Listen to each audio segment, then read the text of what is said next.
Welcome to Vows Burn, where secrets unravel, revenge ignites, and justice is served. I always believed my family was ordinary. That belief clung to me like the warm smell of cinnamon toast drifting from the kitchen every Sunday morning, the muffled laughter of my parents as they argued over crossword clues, and the comforting weight of my dad's hand on my shoulder whenever he said, "You've got this, kid. My name is Elena Carver." And for 24 years, I lived inside that warm illusion, thinking my parents, Margaret and David, were unshakable pillars holding up the roof of my world. My younger brother Ethan was the mischievous spark of our household, forever sneaking cookies, leaving his socks on the stairs, and somehow escaping punishment with a grin that could melt glaciers. We lived in a small coastal town called Bridgemont, where nothing much ever happened except for the annual clam festival and the occasional seagull invasion that made the local paper. I grew up believing I would leave someday, make something of myself, and come back to show my parents that all their sacrifices had been worth it. But life has a way of unraveling the stories you think are solid. It started with something so small, so ridiculous I still can't believe it cracked the shell of my perfect family. I was looking for a pen. It was early spring. The air still sharp with leftover winter, and I was staying at my parents' house for a weekend visit. I had moved into a tiny studio apartment across town after landing my first job as a paralegal at Rothman & Blake LLP, and visits home were a chance to feel like a kid again. That morning, Dad had gone out to the garden, Mom was upstairs folding laundry, and Ethan was shockingly awake before noon, sprawled on the couch watching some crime documentary. I wanted to jot down a grocery list, and the only pen in the kitchen drawer had dried out. So I went into Dad's study. The study was his sanctuary, a cramped room at the back of the house with heavy drapes and the faint smell of old books. His oak desk was always perfectly organized, each item aligned with military precision. I opened the top drawer expecting to find a pen. Instead, I found something else. At first, it didn't register, just a neat stack of envelopes, banded together with a rubber band tucked beneath a calculator.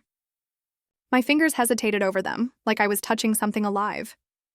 The envelopes were all stamped with the same bank's logo, Granite Federal Savings, a bank none of us used, as far as I knew. Curiosity prickled. I glanced toward the door, half expecting Dad to appear and scold me, then slid the top envelope free. Inside was a folded bank statement, and a number 1247th 9263. I blinked. My heart skipped. I checked the account holder's name, Margaret Carver. My mother. I frowned, reread it, and checked the date. The statement was from just 2 months ago. Mom had nearly $1.25 million. That wasn't possible. My parents weren't rich. We were middle class, maybe even struggling sometimes. Dad's auto repair shop was modest, and Mom had worked part-time as a librarian until last year, when she retired. We clipped coupons. We ate spaghetti 3 nights a week when money was tight. Where the hell had this come from? I shoved the envelope back, hands trembling, then yanked another from the stack. Another statement. Another absurd balance, another, and another. Each one showed similar amounts, shifting slightly month to month, but always hovering around the same staggering figure. A cold ripple slid through me. I stuffed them all back, replaced the rubber band with shaking fingers, and closed the drawer with exaggerated care. Then I just stood there, my heart hammering in my throat, staring at the grain of the wood like it might rearrange itself into an answer. That was the moment the world tilted, though I didn't know it yet. Because once you see the first crack, you can't stop looking for more. At dinner that night, I watched my parents like a detective. Mom was telling some story about the library's new head librarian, how she wore loud shoes and smelled like cinnamon gum. Dad laughed in the right places, Ethan rolled his eyes, and I pushed peas around my plate while my mind screamed. Was it an inheritance? A lottery? An affair? I hated that last thought most of all. The idea that either of them had been hiding something that massive from me made my chest ache. I barely heard Ethan talking about his new girlfriend or Dad complaining about spark plug shortages. All I could hear was the faint whisper of paper in that drawer, the numbers echoing behind my eyes. Later, lying awake in my childhood bedroom, staring at glow-in-the-dark stars I had stuck to the ceiling as a kid, I told myself I had imagined it, but I knew I hadn't. The next morning, I found myself back in the study. I didn't even pretend to need a pen this time. I just opened the drawer and stared at those statements like they might explain themselves if I stared long enough. Then I heard, Footsteps. I shoved the drawer shut and spun around as Mom appeared, in the doorway holding a laundry basket. She smiled faintly, then her eyes flicked to the desk. Just for a heartbeat. And in that heartbeat, I saw it, a flicker, fear. It was gone so fast I almost doubted it. But my blood turned cold. Looking for something? She asked lightly. A pen. I lied. She nodded too quickly and shifted the basket in her arms. There's one in the kitchen drawer. I mumbled thanks and fled. Over the next week, I tried to convince myself to forget it. I threw myself into work, proofreading contracts and filing briefs, but the numbers haunted me. Every time I closed my eyes, I saw those zeros. Then, one night, my phone buzzed with a text from Ethan. Ethan. Hey, you ever think Mom and Dad are weird about money? My heart stopped. Me. What do you mean? Ethan. I don't know, just Dad always says we're broke. But Mom bought a new car in cash last year. Who does that? I stared at the screen. My pulse thudded, so it wasn't just me. Me. Can we talk tomorrow? In person? Ethan. Sure, lunch at Tony's? Me. Yeah. The next day, sitting across from him at Tony's diner, I told him everything about the drawer, the bank statements, the impossible number. He didn't laugh. He didn't even look surprised. I knew it, he muttered, stabbing at his fries. I freaking knew it. Ethan, what if it's something bad? What if Mom's secretly a drug lord? He cut in. I glared. He sighed and ran a hand through his hair. Look, I don't know. But if they're hiding something that big, we deserve to know. Right? I hesitated. Because some part of me still felt like a little kid, terrified of disappointing them. But he was right. We deserved to know. And that was the moment everything began to spiral. Because the more we searched, the more secrets we found, and the truth. The truth shattered everything. I barely slept that night. Every time I closed my eyes, I saw the statements again, those impossible figures staring back at me like an accusation. My mind spun through every possibility, trying to stitch the torn fabric of my reality back together. Maybe it was a mistake. Maybe my parents were just helping someone, but the gnawing unease wouldn't let go. By morning, my apartment felt like it was closing in on me. I needed air. I grabbed my keys and drove aimlessly for half an hour before ending up at my childhood neighborhood. The old oak trees lined the street like sentries, their branches casting long shadows across the cracked pavement. When I parked in front of the house, my stomach twisted. It looked the same, yet now it felt like a stranger's home. My mom, Diane Miller, answered the door wearing her robe and clutching a mug of coffee. Her eyes widened slightly in surprise. Evan? This early? She said. I couldn't sleep.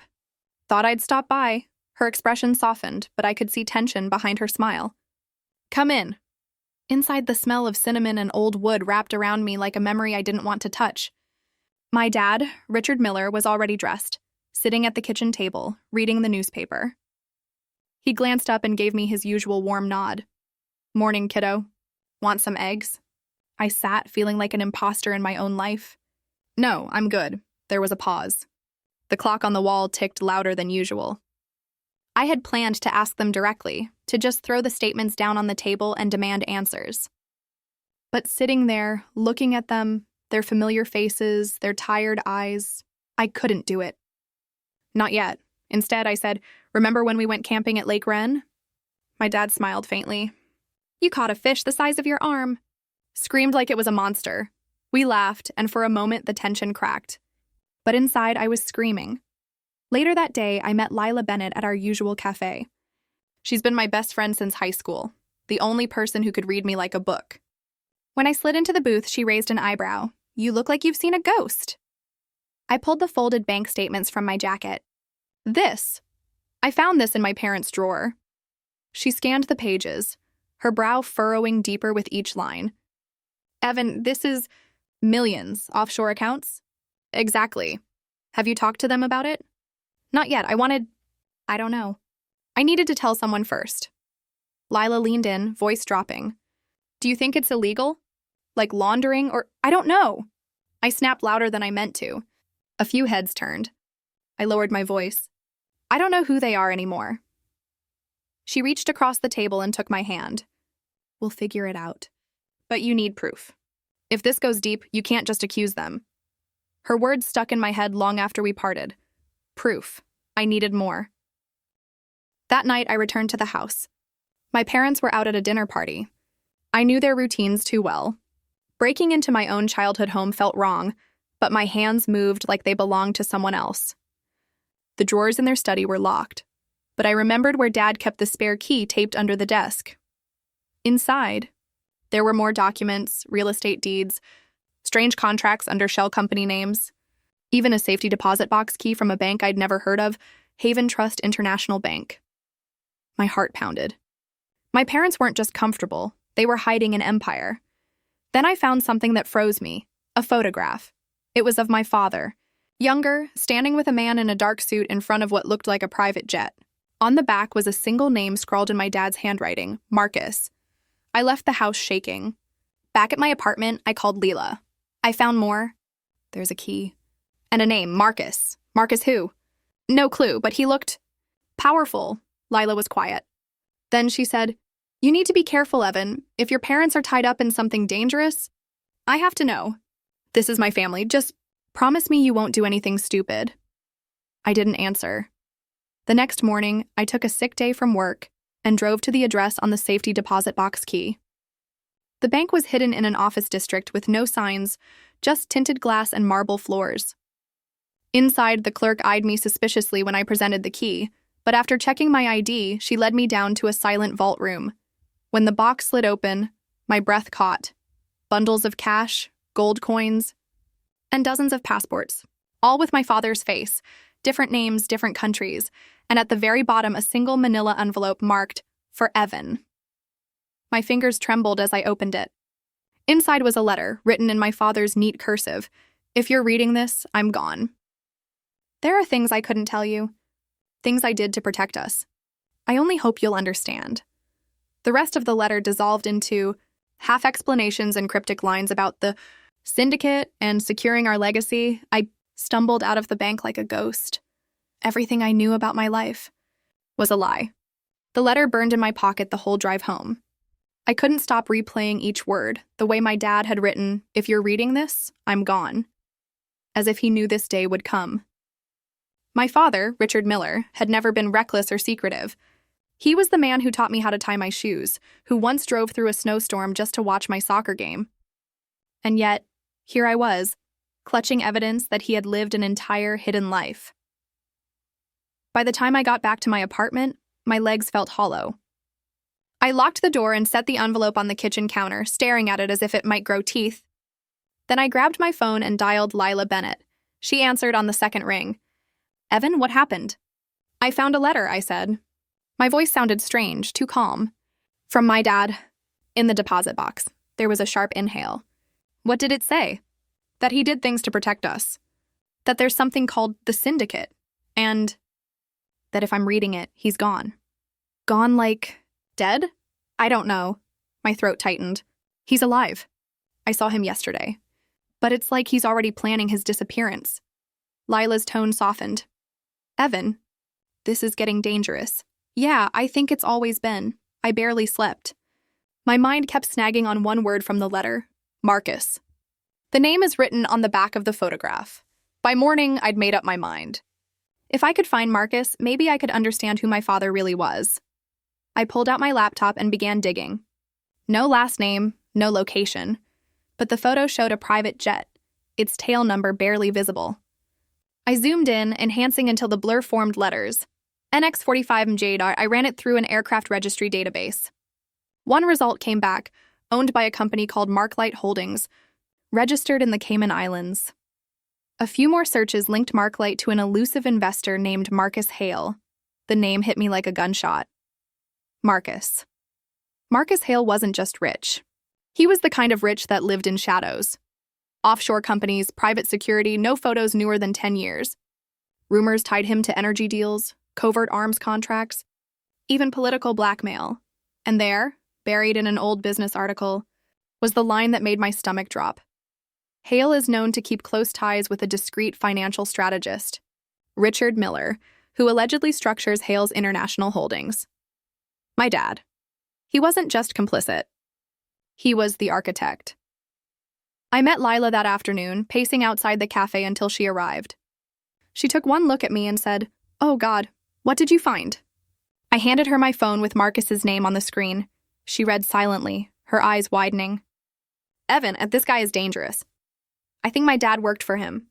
Maybe still does. Or worked with him, she said quietly. Evan, this isn't just money. This is organized crime level stuff. I need answers. Then you can't just barge in. You need protection. And proof. That night, I dug deeper. I hacked into my father's cloud backups, something I swore I'd never do. I found encrypted folders labeled M. Hale, Syndicate Ledger, and Fallback. The Fallback file caught my attention. Inside were contingency plans, emergency passports, safe house coordinates, cash stashes, and a chilling document titled, In Case of Evan. My hands shook as I opened it. Evan, if the syndicate comes for me, they may come for you. If you see Marcus, do not engage. Run, destroy this drive. Forget everything, but I couldn't. Forgetting would mean erasing my father. 3 days passed like fever dreams. Every sound outside my apartment made me jump. I started noticing black SUVs parked too long on my street, men in suits pretending to look at their phones. Maybe it was paranoia. Maybe not. On the 4th night, my door buzzer rang. My heart froze. I crept to the intercom. A man's voice crackled through, calm and cold. Mr. Miller, Marcus would like to speak with you. I didn't answer. Refusing isn't wise, he added. We're not your enemy, yet. Then silence. By the time I ran to the window, the SUV was gone. I called Lila, whispering even though I was alone. They know. They came to my building. Oh my God, Evan, you have to go to the police. And tell them what? That my dad secretly built a criminal empire with a ghost billionaire? They'd lock me up. Then, what? I swallowed hard. I have to find my dad before they do. The next day, I drove back to my parents' house, trying to act normal. My father was in the garden, trimming roses, humming like nothing was wrong. Hey, Dad, I said, forcing a smile. He glanced up. Evan, you look tired. Yeah. Been busy? I wanted to scream at him, demand answers, but something stopped me. He looked fragile in a way I'd never seen, like he was already halfway gone. Instead, I said, we should have dinner soon. Just the two of us. He hesitated, then smiled faintly. I'd like that. That night, as I lay staring at the ceiling, one thought drowned out everything else. My father is running out of time. And if I don't reach him first, Marcus will. The next morning, I woke up with a single purpose burning in my chest. Follow him. If Richard Miller wouldn't tell me who he really was, I would find out myself, before Marcus Hale found him. I parked my car a block down from my parents' house just as the sky began to pale. The air smelled of dew and cut grass, achingly ordinary. Through the windshield, I watched the soft glow of kitchen lights flicker on inside. At 6:17 a.m., my father stepped out wearing a crisp navy suit, not the rumpled polos he usually wore around home. A leather briefcase hung from his hand. He moved with attention I'd never seen before, quick, deliberate, scanning the street like prey who knows predators are near. I sank lower in my seat as he drove off in his black sedan. For the first 30 minutes, it felt like any normal commute. He merged onto the highway, took the exit for downtown, and parked in front of an anonymous glass office building. I almost laughed. Maybe I had imagined everything. Maybe he really did just have a job he'd hidden for reasons I couldn't understand. But then I saw him slip through a side entrance marked, Authorized Personnel Only. And not 5 minutes later, 2 men in suits, identical black cars, identical earpieces pulled up, checked the entrance, and drove off. Security detail. This wasn't normal. I waited 2 hours. He never came back out. When I finally gathered the nerve to approach, I found the door he'd used was locked by a biometric scanner. I stood there pretending to check my phone until the lobby guard eyed me, and I left before drawing more suspicion. Back in my car, I called Lila Bennett. He's in some kind of secure office, I whispered. You're stalking your dad now? I don't have a choice. Marcus's men already know about me. There was a pause. Then you need leverage. Something to keep you alive if they come after you. I just need the truth, I said.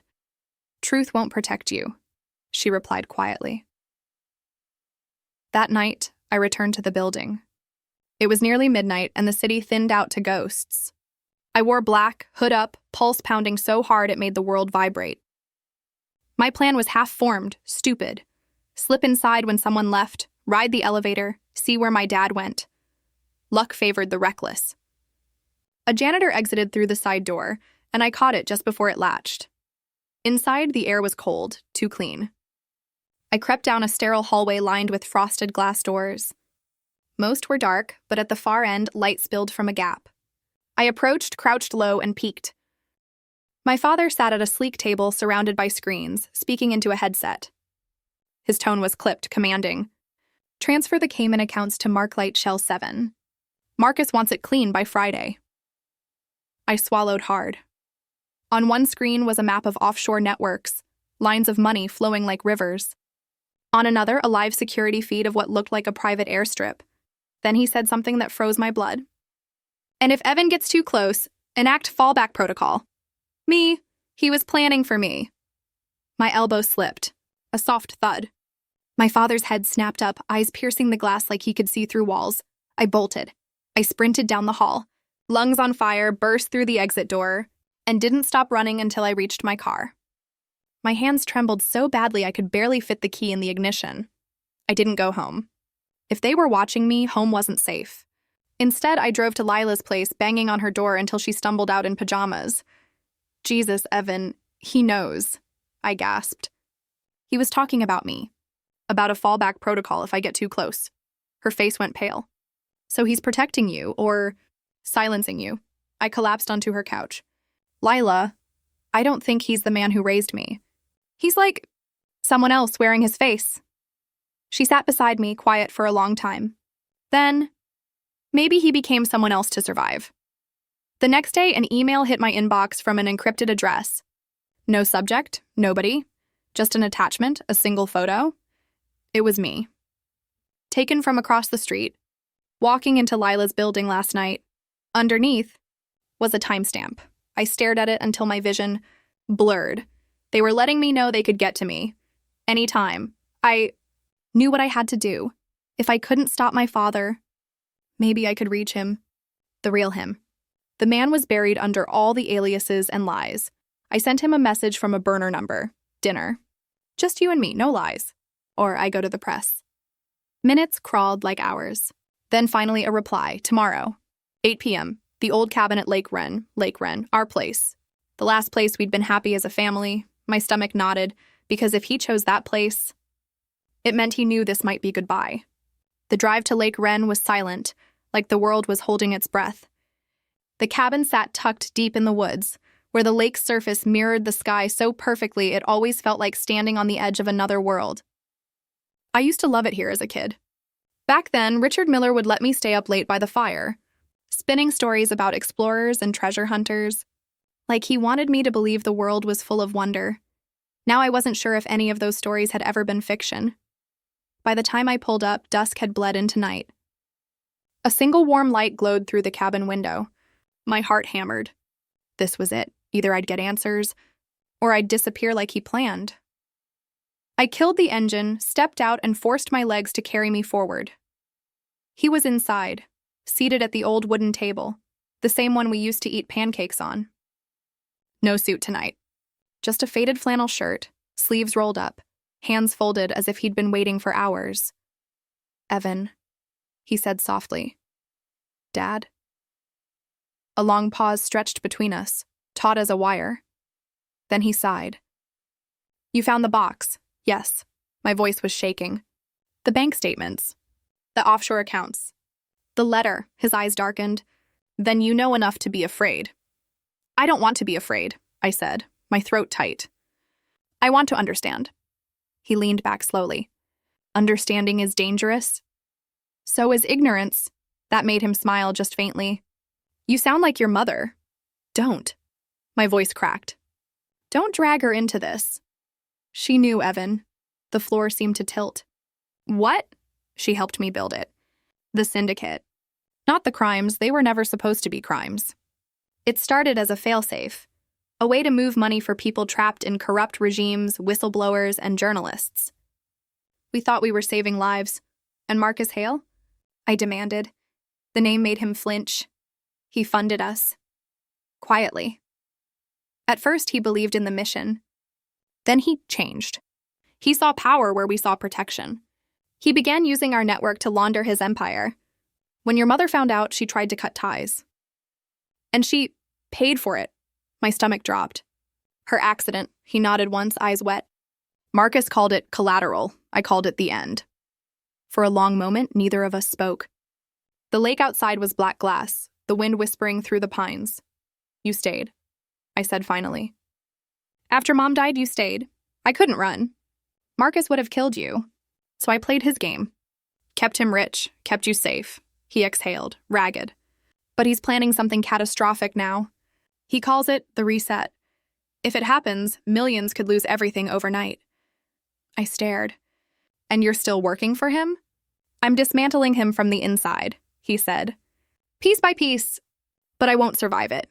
That's why I left the letter. So you'd know. I tried. Before I could answer, a sound split the night.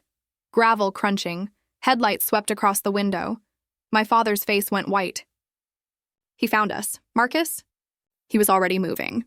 Listen to me, Evan. There's a folder in my briefcase by the door. Names, passwords, everything. If I don't walk out of here, you take it and run. Lila will know what to do. Wait, no time. The front door burst open. 2 men in black suits stepped inside like shadows, guns glinting under the cabin light, and then, behind them he appeared, taller than I expected. Lean and sharp like a blade, Marcus Hale. Richard, Marcus said, smiling like a cobra. You disappoint me. My father stood, calm but coiled. It's over, Marcus. Over? Marcus's eyes slid to me. Or just beginning. His gaze pinned me, cold and precise. You must be Evan. Your father talks about you. When he's drunk on nostalgia. I couldn't move. My heart was a war drum. Marcus stepped closer to my father. I gave you everything. And you repay me with betrayal. You gave me nothing, Dad said. You stole my life. It happened in a blur. My father lunged, sweeping the table, sending papers into the air like white birds. I grabbed the briefcase and dove behind the sofa as chaos exploded. Shouts. A gunshot. The window shattering. When I dared to look up, Marcus was gone, the suits with him. The cabin door swung open in the night wind. My father lay slumped against the wall, blood blooming through his shirt. Dad!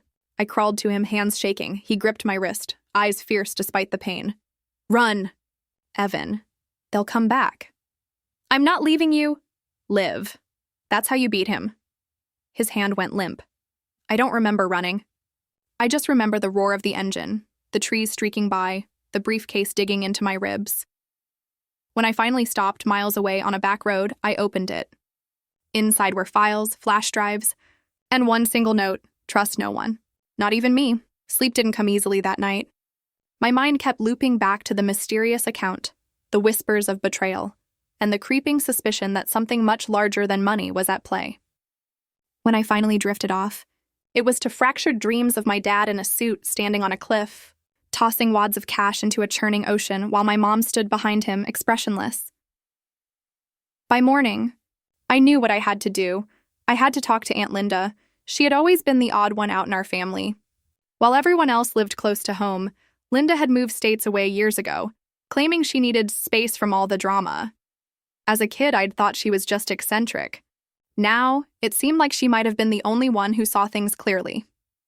I drove 2 hours to reach her cozy cottage nestled among rolling hills. When she opened the door, her eyes widened in surprise. Ethan? Wow, you look tense. I need to talk, I said. My voice cracked on the word. She ushered me in and made tea while I recounted everything. The bank statements, the secret trips, the account in the Bahamas, and the argument I overheard between my parents. As I spoke, her expression shifted from curiosity to grim recognition. When I finished, she set her mug down and folded her hands. I knew this day would come. My heart thudded. What do you mean? She exhaled, then walked to a cabinet and pulled out an old shoebox. Inside were faded photographs, letters, and a small journal. She placed the journal in front of me. That's your grandfather's, she said. He left it to me before he died. I was told never to share it, unless your parents started showing the signs. The signs? I echoed. Linda nodded. Obsessive secrecy, sudden wealth, arguments about trust, Ethan. Our family has a history. I flipped open the journal. The handwriting was jagged, frantic. Pages were filled with notes about moving funds, the legacy, and the pact. It read like the diary of a man spiraling into paranoia, but also like someone trying desperately to keep control of something enormous. Pact? I whispered. Your grandfather started a secret fund, Linda explained quietly. It was meant as a safety net. But over time, it became an obsession. He pulled shady deals, laundered money, and even blackmailed people. When he died, the responsibility and the money passed to your father. I stared at her, numb. So you're saying Dad is running some kind of criminal empire? Not exactly, more like guarding a poisoned inheritance. One he swore to keep secret. That money is cursed, Ethan. Everyone who touches it loses themselves. A cold dread crept up my spine. Suddenly, the puzzle pieces clicked into place. Dad's anxiety, Mom's brittle smiles, the locked drawer, the midnight phone calls. They weren't living a happy life. They were guarding a fortress built on sand. Why didn't you tell anyone? I asked. I tried, Linda said softly. But no one wanted to believe it. Your father cut me off completely, said I was jealous, so I walked away. It was the only way to stay sane. I leaned back, trying to steady my breathing. My whole life felt like a carefully constructed illusion, and I was finally seeing the scaffolding behind it. What do I do? I asked. Linda's gaze was piercing. That depends. Do you want to protect your parents? Or expose the truth? Her words hung in the air like a blade. I left Linda's house with the journal tucked inside my backpack and a storm raging in my chest. By the time I pulled into our driveway, dusk had fallen. The house looked deceptively normal, golden light spilling from the windows, the smell of dinner wafting through the air. But I knew now that every brick of it was paid for with secrets. Mom was washing dishes when I walked in.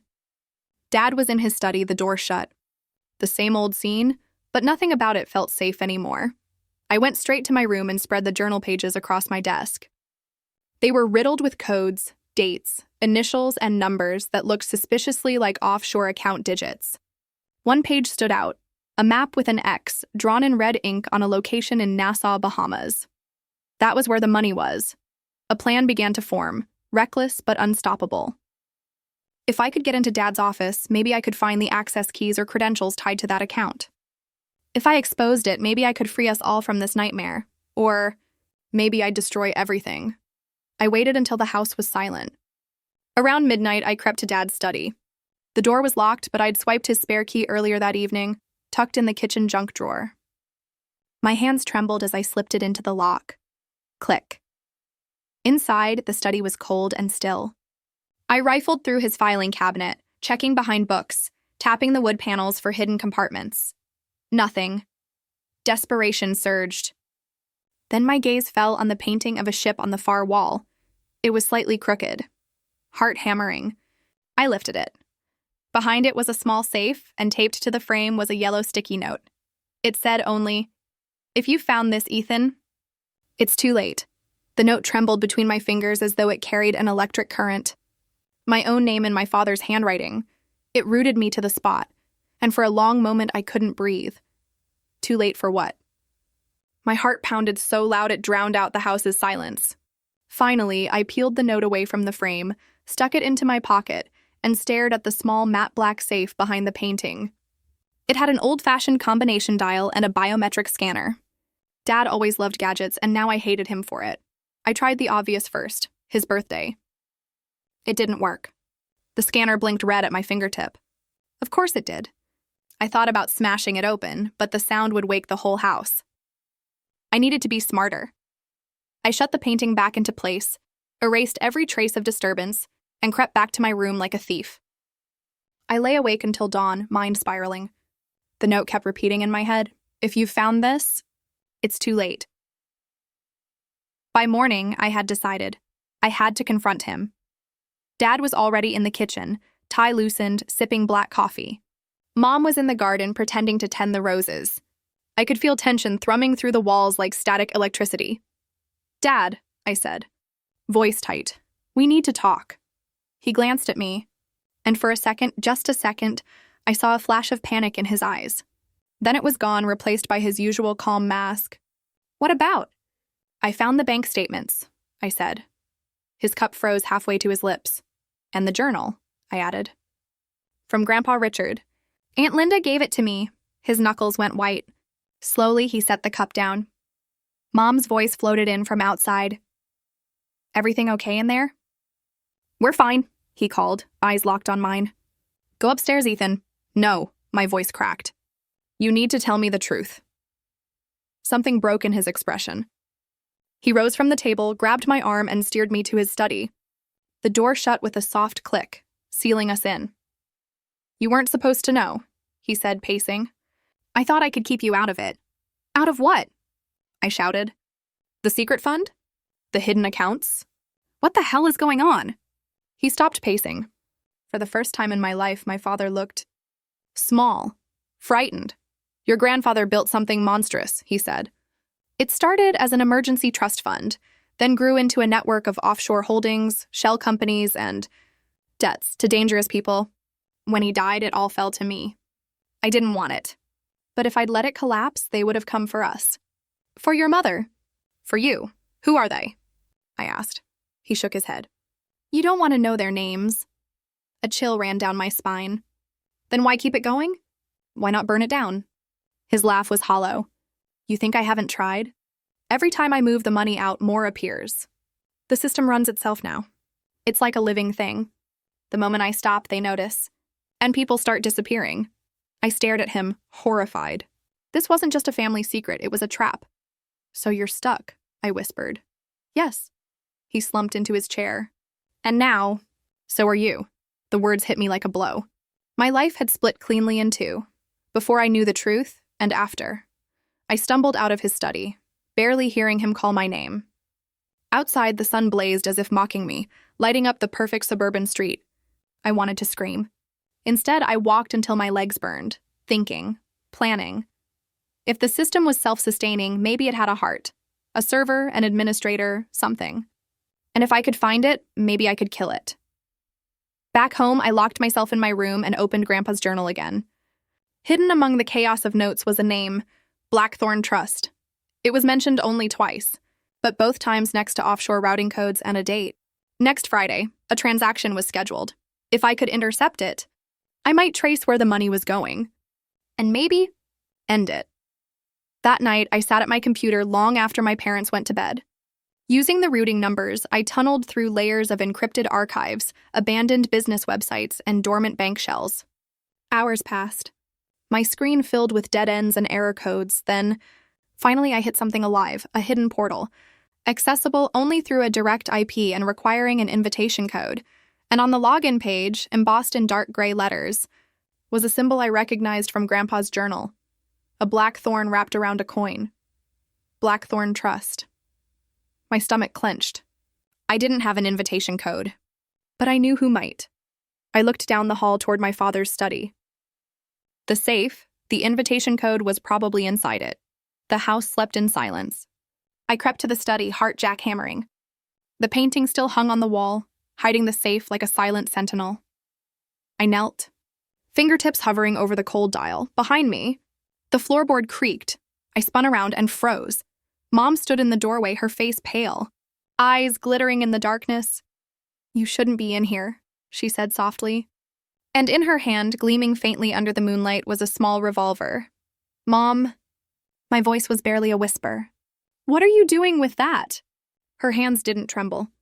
That somehow was more terrifying than the revolver itself. "Put the dial down, Ethan," she said quietly, almost gently. "You don't understand what you're touching." "I understand enough," I replied, straightening. "Dad's been hiding a criminal empire disguised as a trust fund. It's eating our family alive, and I'm ending it." Her eyes flickered, not surprise, but sorrow. "You think this was all your father?" she asked. "Sweetheart, it was me." The room tilted. "What?" "I started it," she said. "Before you were born. Your grandfather taught me everything, how to hide money, how to build the network. Your father was just the face. He never wanted this life. I made him choose it." I stared at her, my entire childhood fracturing in my mind like shattered glass. All those nights she spent doing charity work, all those untraceable donations, the secretive phone calls. My mother, the gentle gardener, the perfect host, was the architect of the monster. Why? My voice cracked. Why build something so rotten? Her smile was hollow. Because power protects. Because the world doesn't care about good people, Ethan. It devours them. I wanted a shield for this family. And it worked. Until you started digging, I took a step closer. It's not a shield. It's a cage. And we're all trapped inside. Her hand wavered on the gun, just a fraction. That was all I needed. Please, I said, voice trembling. Give me the combination. Let me end this. For the first time, her composure cracked. Tears glimmered in her eyes. She lowered the revolver. 3. 26. 14, she whispered. And the code word is Elysium. I caught the gun before it hit the carpet. She walked out like a ghost, shoulders crumpled, leaving me alone with the safe. I spun the dial with shaking hands, pressed my thumb to the scanner, and it clicked open. Inside lay a single USB drive embossed with the black thorn emblem. Back in my room, I plugged it in. Folders bloomed across the screen like a spreading virus. Account ledgers, offshore credentials, thousands of shell company logs, all spiderwebbed under the banner Blackthorn Trust. And there, in a folder labeled Core, sat a single executable file titled Heart. If I ran it, I could see the network. If I destroyed it, everything tied to it might collapse. My parents' empire. Their shield. Their prison. I hesitated, then double-clicked. The screen erupted in cascading code, fractal maps of digital veins glowing red. A soft female voice spoke through the speakers. Welcome, architect. Do you wish to dismantle the network? Yes, I whispered. Warning, this action is irreversible. Entities reliant on the network will collapse. I know, I said and hit yes. The screen turned white. One by one, the ledgers vanished. Account balances zeroed. Shell companies dissolved like smoke. The voice spoke once more. Elysium achieved. Then the drive burned itself out in a hiss of static.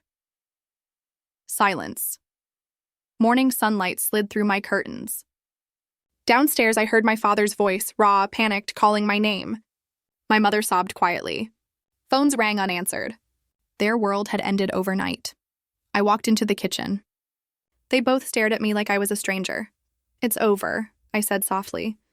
We're free now. No, my father said, voice breaking. You don't understand. They'll come. I met his terrified eyes. There's nothing left for them to come for.